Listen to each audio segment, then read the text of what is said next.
Ayon na publicity ka Badipit, nandito naman tayo sa Badipit Tips. Bali yung tips natin ngayon is about isolation. So ano ba yung isolation workout? So yung topics natin last is about compound. So yun yung multi-joint function. So ibig sabihin na-hit natin yung mga big muscles movement. So ngayon naman dito tayo sa isolation, ibig sabihin one joint lang yung na-hit niya, but very effective. Combination po siya sa compound workout natin. So actually we have more than 100 isolation workout na magagamit natin. But we choose 9 best effective isolation workout that we can apply to our Ayun, panoorin niyo po and subscribe na rin po. Hit notification bell to update next video upload. Pakishare na rin po yung video natin. Thank you! First best isolation exercise, standing barbell or machine curl. Why it's best aside from multi-joint chin-up, this is the best overall biceps exercise. Do barbell curl or machine curl first in your arm workout with challenging weights to ensure you're overloading the muscles. Restrict cheating motion to your last rep or two.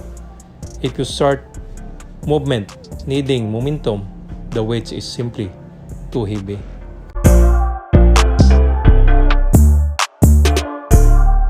Second best isolation exercise, leg extension.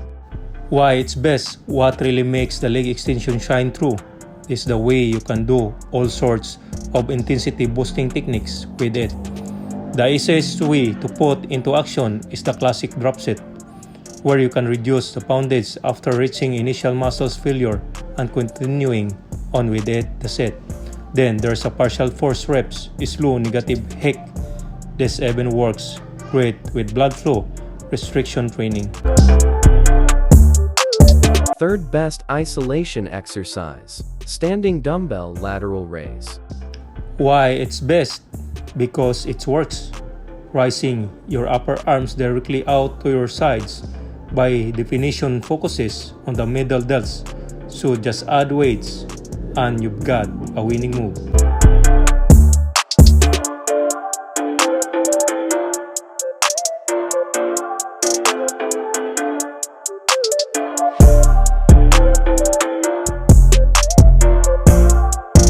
Fourth best isolation exercise, cable push down. Why it's best?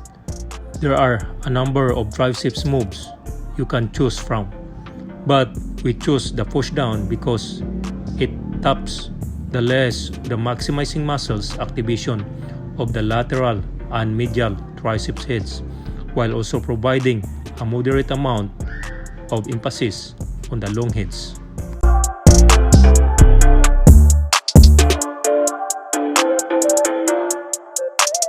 Fifth best isolation exercise, reverse pec deck fly. Why it's best, a machine moves wins for isolating the rail delt, which tend to get overlooked on the shoulder day. The trick with this movement is to really feel the construction and not just sling the weights.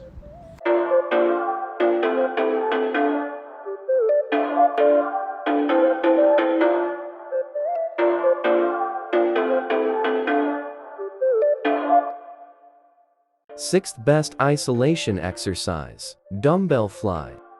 Why it's best? By maintaining your elbows in the slightly bent position for the duration of set. The action is limited to the shoulder joints. Make this the premier isolation choice on the chest day. As with the other muscles group, once you go from multiple joint to single joints moves, the amount of weight you can lift falls substantially compared, for example, what you can do in flat bench dumbbell presses versus flies.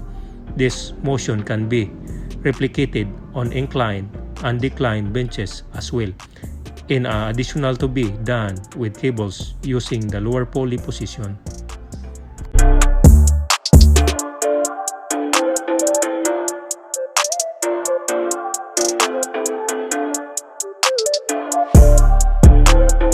Seventh best isolation exercise, pec deck fly. Why it's best? This is the machine version of dumbbell fly why I include both, because lots of people have trouble locking in the slightly bent arm position, meaning they are still using their triceps and are often completely unaware of it. The machine pretty much requires you to maintain the correct arms position.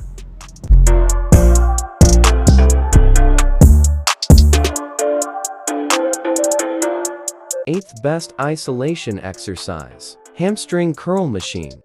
Why it's best?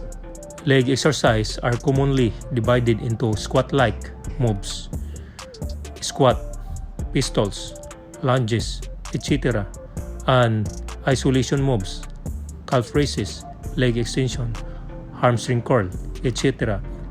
Both have their place, and in the latter case, machines can really help isolate muscles group as a result of fixed movement planes.